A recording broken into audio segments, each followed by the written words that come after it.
Praise the lord. సొలొమోను అనగానే మనకి వెంటనే గుర్తొచ్చేది సొలొమోను యొక్క జ్ఞానం మనకు గుర్తొస్తుంది. సొలొమోను కట్టించిన మందిరం మనకు గుర్తొస్తుంది.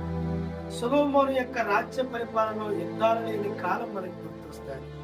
సొలొమోను 14 సంవత్సరాలు కట్టుకున్న ఇల్లు గుర్తొస్తారు. ఇంత జ్ఞానవంతుడు, ఇంత ధైర్యవంతుడు, రాజుగా ఎంతో గొప్ప కార్యాలని చేసిన సొలొమోను పతనానికి గల కారణాలని ఈ ఉదయకాల సమయంలో మనం ఎంతైనా గమనించాలి.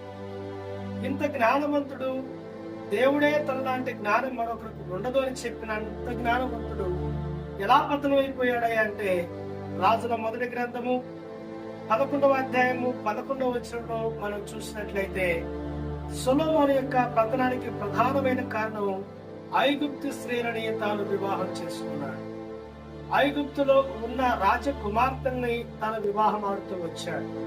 ఆ తర్వాత తాను మోయాబీలతోనూ, ఎదోమీలతోనూ, అమ్మోనీయులతోనూ, సీదోనీయులతోనూ, హిత్తీలతోనూ తాను సహవాసం చేసినట్లుగా మనం చూస్తాం. అన్యులను చేసుకోవటంతో తన ఆత్మీయ జీవితం పతనమైపోయింది. అన్యులతో సహవాసం చేయటంలో తన జ్ఞానం పతనమైపోతూ వచ్చింది. ఆ తర్వాత తాను శపించబడిన వారితో సహవాసం చేయటం నేర్చుకున్నాడు.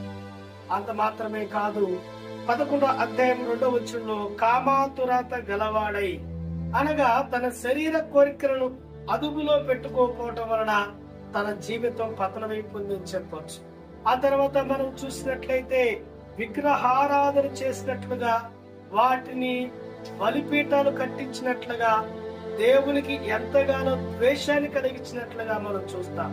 ఆ తర్వాత 11వ అధ్యాయము 19వ వచనాన్ని మనం చూసినట్లయితే దేవుడు 2 మార్లు తనకి ప్రత్యక్షమై తనతో మాట్లాడినా గాని దేవుని మాటకి తాను వినకుండా దేవుని యొద్ద నుంచి తొలగిపోయినట్లుగా మనము బైబిల్ గ్రంథంలో చూస్తాం. చివరిగా దేవుడు ఎలాంటి యుద్ధాలు లేని ఆ కాలంలో దేవుడు మరి ఎదోమీయుడైన హదాదు అనే రాజుని ఉపయోగించుకుంటూ వచ్చాడు తన మీదకి.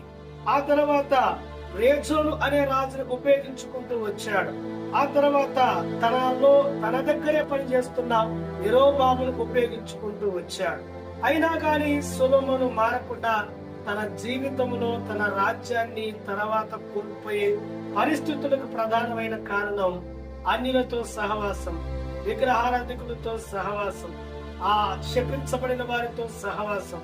తన భార్యలే తన హృదయాన్ని తిప్పివేశారు. అనగా భార్యల మాటకి విలువిచ్చినంతగా దేవుని మాటకి విలువ లేకపోయాడు. కాబట్టి మన ఆత్మీయంగా ఎప్పుడు పతనం అవుతాం